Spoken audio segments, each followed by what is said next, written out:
तो लीजिए छात्रों, आज हम आप लोगों को सामाजिक विषय के अंतर्गत कुछ जो है प्रश्नों को बता रहे हैं, तो आप लोग उसको समझें थोड़ा सा। कुछ ऐसे प्रश्न बताने चल रहे हैं जो भूगोल के अंतर्गत प्रश्न हैं। काय के अंतर्गत हैं? जो भूगोल के अंतर्गत हैं। तो जैसे मैं आप लोगों से कुछ तो बहुविकल्पी प्रश्नों के अंतर्गत बताऊंगा आप लोगों को कि भूमि एक कैसा संसाधन है। भूमि एक कैसा संसाधन है, तो आपको बताना कि भूमि एक प्राकृतिक संसाधन है। भूमि जो है आपका कैसा संसाधन है? भूमि एक प्राकृतिक संसाधन बताया गया है। दूसरा प्रश्न है आपका कि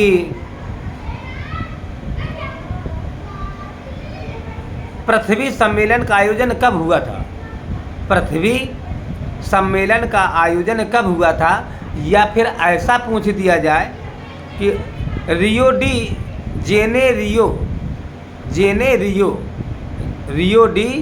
जेनेरियो में पृथ्वी शिखर सम्मेलन का आयोजन आएगा। वहीं पर देखिए घुमाया गया कि पृथ्वी शिखर सम्मेलन का आयोजन किस वर्ष हुआ था। अब या फिर ऐसा पूछ दिया जाए कि पृथ्वी सम्मेलन का आयोजन कब हुआ था, तो आपको बताना है वर्ष 1972 में हुआ था, या 1992 में, 1979 में, या 1998 में।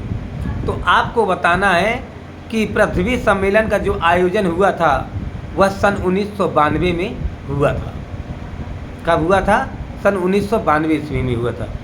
किस राज्य में काली मिट्टी पाई जाती है? अधिकतम जो है किस राज्य में काली मिट्टी पाई जाती है? तो आपको बताना है कि गुजरात प्रांत में, गुजरात राज्य में काली मिट्टी सबसे अधिक पाई जाती है। अगला आप लोगों के लिए प्रश्न है पर्वतों पर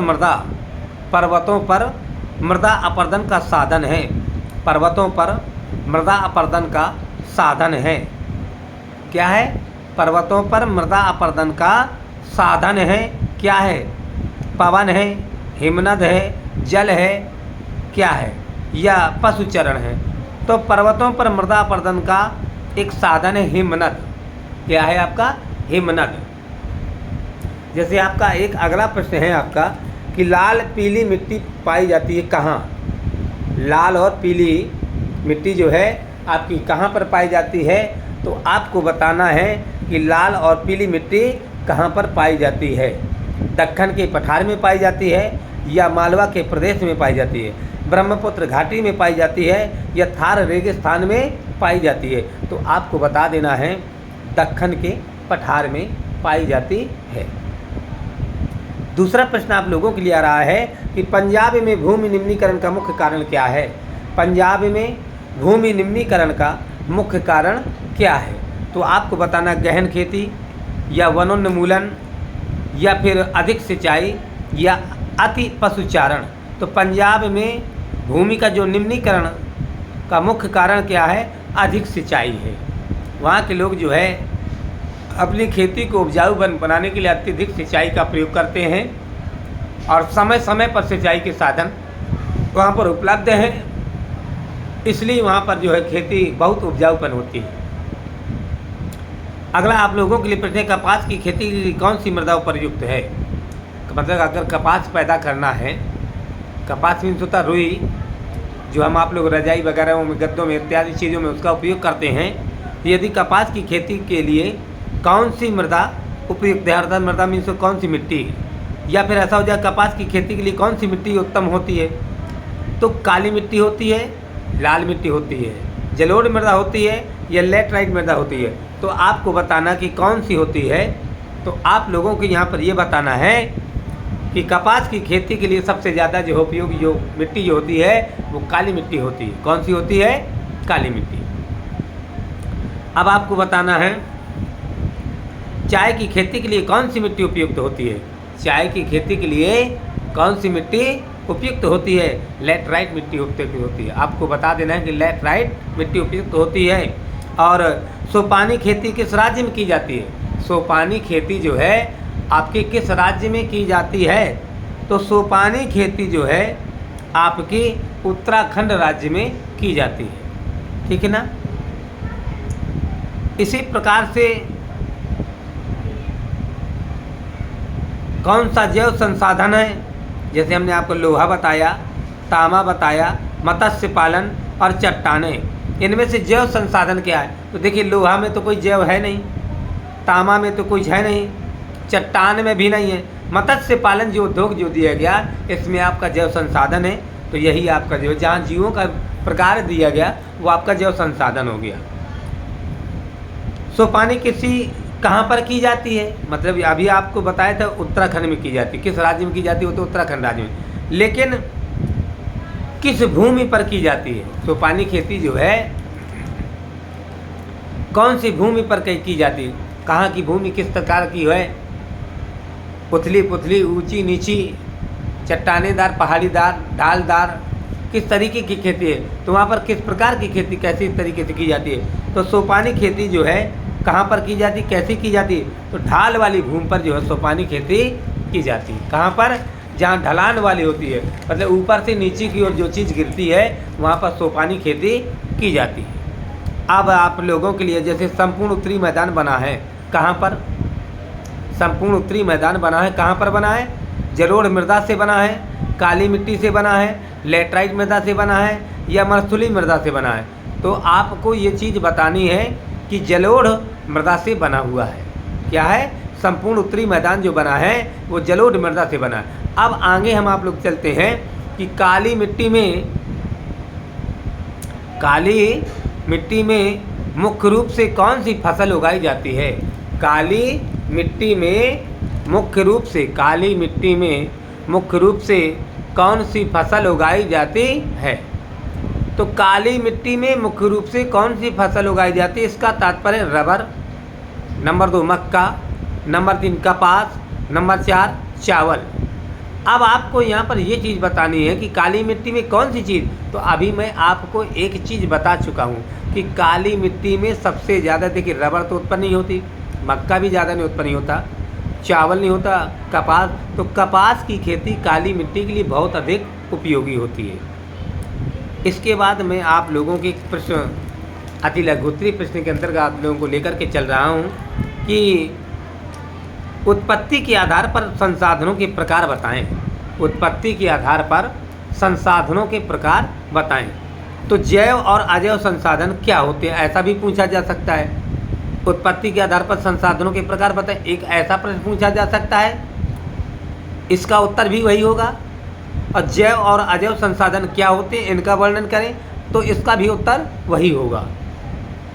तो हम आप लोग बताएंगे कि उत्पत्ति के आधार पर संसाधन 2 प्रकार के बताए गए हैं। उत्पत्ति के आधार पर संसाधन कितने प्रकार के बताए गए हैं? 2 प्रकार के बताए गए। नंबर 1 जैव संसाधन तथा नंबर 2 अजैव संसाधन। नंबर 1 जैव संसाधन और नंबर 2 अजैव संसाधन। तो जैव संसाधन एक हेडिंग आप लोग डालेंगे और जैव संसाधन हेडिंग डालने के बाद आप क्या लिखेंगे?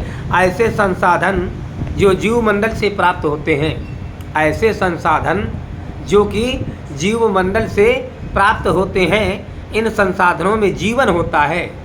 ऐसे संसाधन जो जीवमंडल से प्राप्त होते हैं, इनमें क्या, इन संसाधनों में जीवन पाया जाता है, जिन संसाधनों में जीवन होता है और इन्हें सजीव कहा गया है। और इन्हें क्या कहा गया है? सजीव कहा गया है। उदाहरण के लिए यदि हम आप लोग चलते हैं तो जैसे मनुष्य के बाद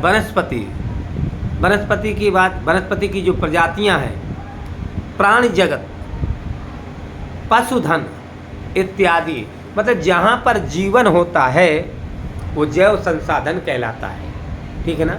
तो जैव संसाधन कहाँ में होता है? जीव मंडल में होता है। जहाँ पर जीव आदान प्रदान, चलना उठना, खाना पीना, सारी क्रियात्मक समूह को करना, वो जीव मंडल होता है। और जीव मंडल के अंतर्गत ही जैव संसाधन पाए जाते हैं, जिसमें मनुष्य है, प्राणी जगत है, मनुष्य में प्राणी जगत हो गया, पशुधन है और कीट पतंगे हैं, वनस्पतियाँ हैं, इत्यादि प्रकार की जो चीज़ें हैं, तो ये सारी चीज़ें हैं। उसके बाद आपका अजैव संसाधन। अब अजैव संसाधन के अंतर्गत क्या है? ऐसे संसाधन जो अजैव संसाधन कहलाते हैं, ऐसे संसाधन अजैव संसाधन, ऐसे संसाधन अजैव संसाधन कहलाते हैं जो निर्जीव से प्राप्त होते हैं। मतलब कहने का तात्पर्य यहाँ पर है कि ऐसे संसाधन जो निर्जीव वस्तुओं से प्रदान होते हैं, जहाँ पर जीवन नहीं होता है, जो चल फिर नहीं पाते हैं, वो निर्जीव कहलाते हैं। जो बोल नहीं पाते हैं, चल नहीं पाते हैं, क्रियाएं भी नहीं कर पाते हैं, ऐसे संसाधन अजैव संसाधन कहलाते हैं। उदाहरण के लिए जैसे आपका धातु है। अब धातु में आपका सोना, चांदी, पत्थर, तांबा आदि चीज़ें जो है आपकी क्या हो जाएंगी? ये धातुओं के अंतर्गत हो जाएंगी। और फिर आपका जैसे चट्टानें हैं, तो ये चट्टानें भी आपकी जो है इसके अंतर्गत हो जाएंगी।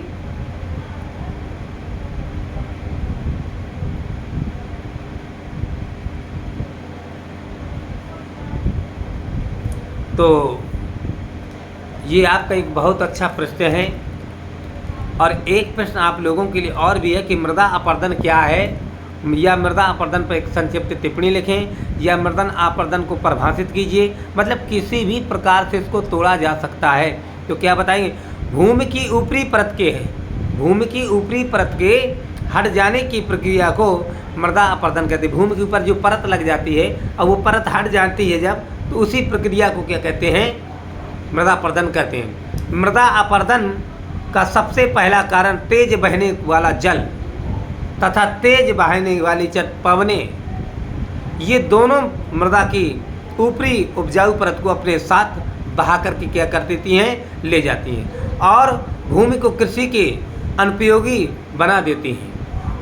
कुछ मानवीय कारक भी हैं जो मृदा अपरदन को बढ़ावा देते हैं। वे अपने भवन निर्माण कार्यों से प्रेरित होकर के रोड़ी, बजरी, संगमरमर, बदरपुर आदि प्राप्त करने की इच्छा से छोटी छोटी पहाड़ियों को गहरे गहरे गड्ढों में परिवर्तित कर देती हैं। मृदा अपरदन के कारण मृदा के उपजाऊपन पर बड़ा विनाशकारी प्रभाव पड़ता। कहने का आशय यहाँ पर हमारा ये है कि जब मतलब तेजी बहाव और तेजी पवन, जब पवन बड़ी तेज़ी के साथ होते हैं, बड़ी तेज़ी के साथ चलते हैं, तो तेज बहाव और तेज कारण के अनुसार जो है क्या होता है? ये गहरी जो छोटी छोटी कंकड़ पत्थर की जो चीज़ों पर जो है क्या कर देते हैं? गहरे गहरे गड्ढे कर देते हैं, जिसके कारण मृदा अपरदन हो जाता है। और जो हमारी भूमि उपजाऊपन होती है, उस हमारी भूमि उपजाऊपन को जो है नुकसान पहुंचता है। अर्थात यह जो है छोटी छोटी पहाड़ियों और गहरे गहरे गड्ढों में परिवर्तित कर देते हैं। और मृदा अपरदन के कारण मृदा के उपजाऊपन का बड़ा विनाशकारी प्रभाव, मृदा अपरदन के कारण उपजाऊपन का बड़ा विनाशकारी प्रभाव पड़ता है। ठीक है ना? तो इस तरीके से आपका जो है ये आपका सामाजिक विषय के अंतर्गत मैंने आपको लोगों को बताया। आप सभी लोगों को बहुत बहुत धन्यवाद। और हमारे चैनल को आप लोग सब्सक्राइब करते रहें और हमारे वीडियो को भी शेयर करते रहें, कमेंट करते रहें। इसी प्रकार से जो है आप लोग और लाइक शेयर करते रहें। तो मैं आप लोगों को जो है धीरे धीरे करके अब आप लोगों को कुछ कभी हिंदी की और कभी सामाजिक की, कभी विज्ञान के इस प्रकार से प्रश्नों को आप लोगों को बताता चलूँगा। तो थोड़ा सा अंतिम शब्दों पर भगवान स्मरण करते हुए कि और इसके बाद जय श्री राधे राधे करना है कि नमामि समीशान निर्वाण रूपम विभम व्यापकम ब्रह्मदेव स्वरूपम निजम निर्गुणम निर्कुलपम निरीहम चिदाकाशमाकाशवसंभजेयम निराकार मोकार मूलम तुरीयं गिरा ज्ञानगोतीतमीशं गिरीशं करालं महाकालं कृपालं गुणागार संसार परम तो अहम। बोले शंकर भगवान की जय, बद्रीनाथ की जय, केदारनाथ भगवान की जय, बैठू माता की जय, दुर्गा मैया की जय, कालका मैया की जय। प्रकार से जो है प्रिय छात्रों, आज हम जो है भगवत संस्मरण करते हुए मैंने आप लोगों को सामाजिक विज्ञान के अंतर्गत मैंने आप लोगों को प्रश्नों को बताया, जो कि आप सभी लोगों को इसी वीडियो के माध्यम से आप लोग देखते हैं। धन्यवाद। जय जय श्री राधे राधे।